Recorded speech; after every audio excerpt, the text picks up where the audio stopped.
লাচিত বৰফুকনৰ বিষয়ে চমুকৈ বৰ্ণনা কৰা হৈছে।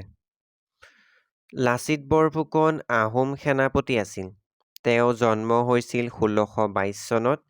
পিতৃৰ নাম আছিল মোমাই তামুলী বৰবৰুৱা আৰু মাকৰ নাম আছিল নাগেশ্বৰী। লাচিত বৰফুকন আছিল মোমাই তামুলী বৰবৰুৱাৰ সপ্তম পুত্ৰ।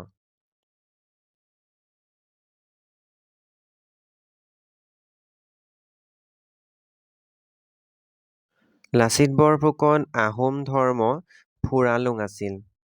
আহোমসকলৰ লুখুৰাখন ফৈদৰ বংশধৰ। লাচিত বৰফুকনৰ আদি পুৰুষ চুকাফাৰ লগতে তেওঁ অসমলৈ আহিছিল। ৰাজকীয় পৰিয়ালত জন্মগ্ৰহণ কৰা বাবে সৰুতে সামৰিক অসামৰিক দুয়োবিধ শিক্ষাই লাভ কৰিছিল।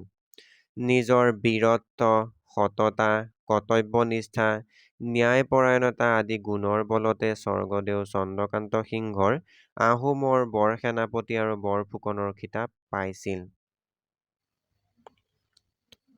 ১৬৭১ চনৰ বিখ্যাত শৰাইঘাট ৰণৰ তেওঁ ঘাই সেনাপতি আছিল।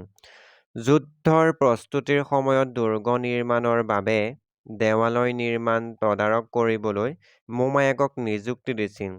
কৰ্মস্থলীত উপস্থিত হৈ দেখিলে যে মোমায়েকে গড় বন্ধা কাৰ্যত গাফিলতি কৰা দেখি ক্ৰোধত লাচিত বৰফুকনে দেশতকৈ মোমাই ডাঙৰ নহয় বুলি মোমায়েকক শিৰচ্ছেদ কৰিলে। নিজৰ মাতৃভূমি ৰক্ষাৰ্থে এয়া এক বৃহৎ প্ৰতিদান। শৰাইঘাটৰ যুদ্ধৰ সময়ত লাচিত বৰফুকন অসুস্থ আছিল, যাৰ ফলত মোগলৰ সেনাপতি ৰামসিংহই এই পৰিস্থিতিৰ সুযোগ ল'ব বিচাৰিছিল। কিন্তু লাচিতে নৰিয়া গাড়ী যুঁজি মোগলৰ সৈন্যক পৰাস্ত কৰিছিল।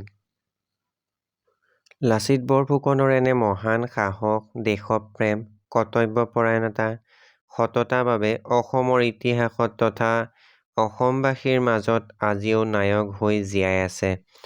শৰাইঘাট ৰণৰ পাছতে ৰংপুৰত আয়োজন কৰা বিজয় উৎসৱত ভাগ ল'বলৈ আহোঁতে বাটতে তেওঁৰ মৃত্যু হৈছিল ২৪ নৱেম্বৰ ১৬৭২ চনত।